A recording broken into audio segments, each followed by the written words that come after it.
What's up, everyone? Clayton Morris here. So glad to see you. Did the Federal Reserve just call for a major shutdown in order to eradicate the virus? After all, we're seeing 50,000 cases a day still in the middle of August. Yes, Neel Kashkari from the Minneapolis Federal Reserve Board wants us to go back into a total shutdown in order to eradicate the virus.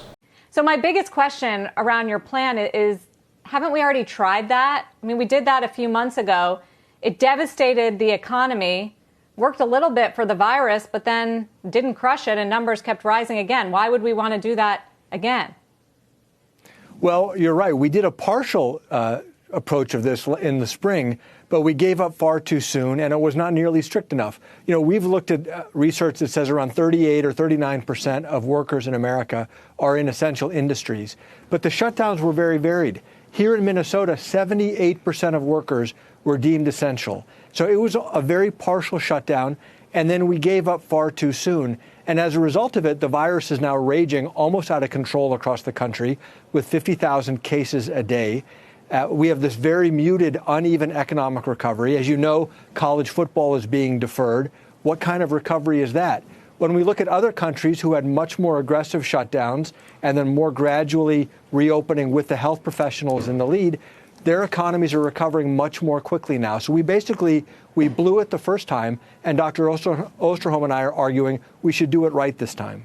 But he's not necessarily on the same page with every member of the Federal Reserve. Here's James Bullard, who thinks that if we go into a prolonged state of shutdown, it would be catastrophic.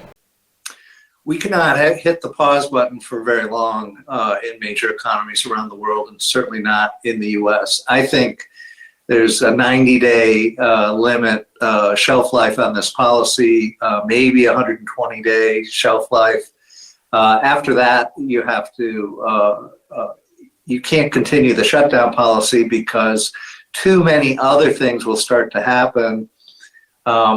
You'll get business failures on a grand scale, and you'll be taking risk that you go into depression.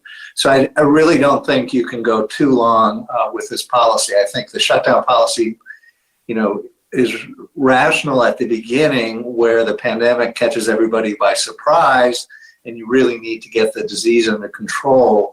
But this is not a risk-based policy. It's a blanket type policy where all economic entities except those deemed essential are supposed to cease activity.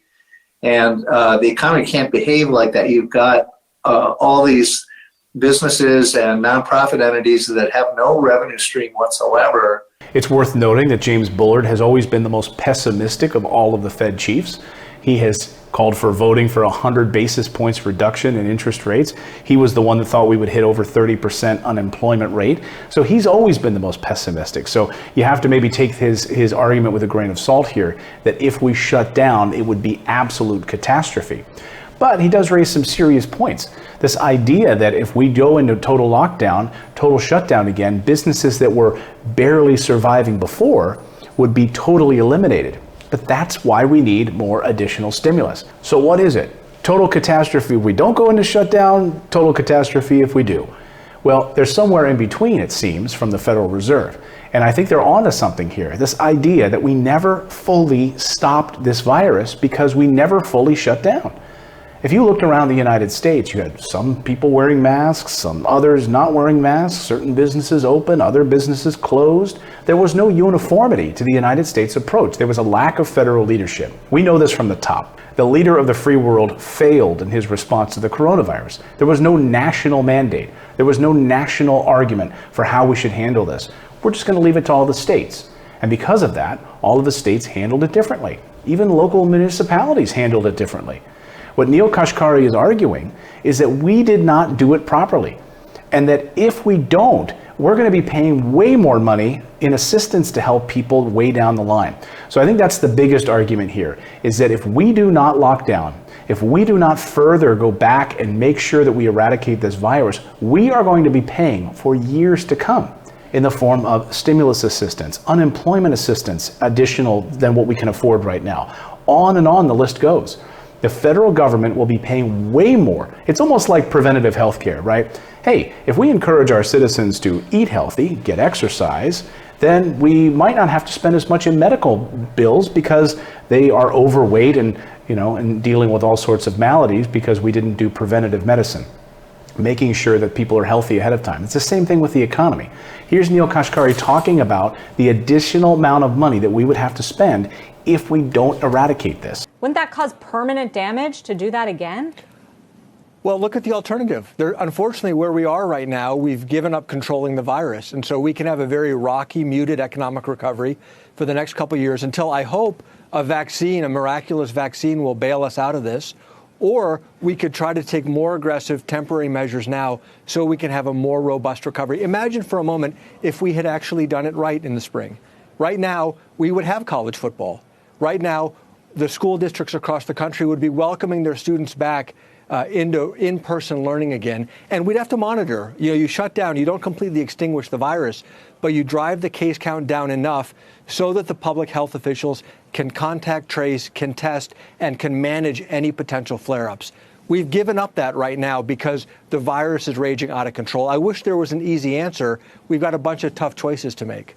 The Federal Reserve has been calling for additional stimulus. If you've listened to Jerome Powell, the Fed chair, over the past number of months, he has called on Congress to pass additional stimulus. Have they listened? No, they haven't. They haven't done it. And they've gone home and taken their vacation, and they have not passed additional stimulus.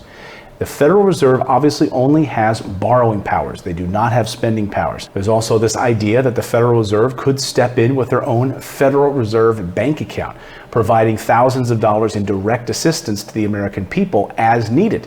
Go under total lockdown, have the federal government, Federal Reserve, prop up those businesses for a few weeks, 6 weeks, total lockdown to eradicate this virus, and allow those businesses to survive with federal assistance. But instead of doing this patchwork approach, we keep running into the same issues. So if we don't have federal assistance, wage protection, additional stimulus money to the American people, rental assistance so people aren't thrown out of their homes, mortgage assistance so landlords don't lose their homes, all of this needs to happen under one umbrella. And I agree with Neel Kashkari. 50,000 cases a day, upwards of 2,000 deaths right now in the United States per day. We have not handled this. We've handled it worse than any of the industrialized world. The United States of America, arguably the greatest country in the world, has not acted like it at all. I believe in what Neel Kashkari is saying. Another lockdown done correctly with federal stimulus assistance that's ongoing that keeps our businesses afloat. That would blunt James Bullard's argument that all of these businesses would collapse. Let me know your thoughts in the chat below. Will we go into another lockdown? Would you support that in order to eradicate the virus? And do we need another round of direct stimulus? Let me know in the comments below. And thank you so much for smashing that like button if I brought you any value at all. And thank you for subscribing to my channel, most importantly. And don't forget, you can also get our daily newsletter. We publish this newsletter every day, Monday through Friday. Totally free. Just go to morninginvest.com. It'll deliver right to your inbox so you can read the news in about 5 minutes over your favorite cup of coffee. Or iced coffee, like I do. Thanks, everyone. We'll see you next time.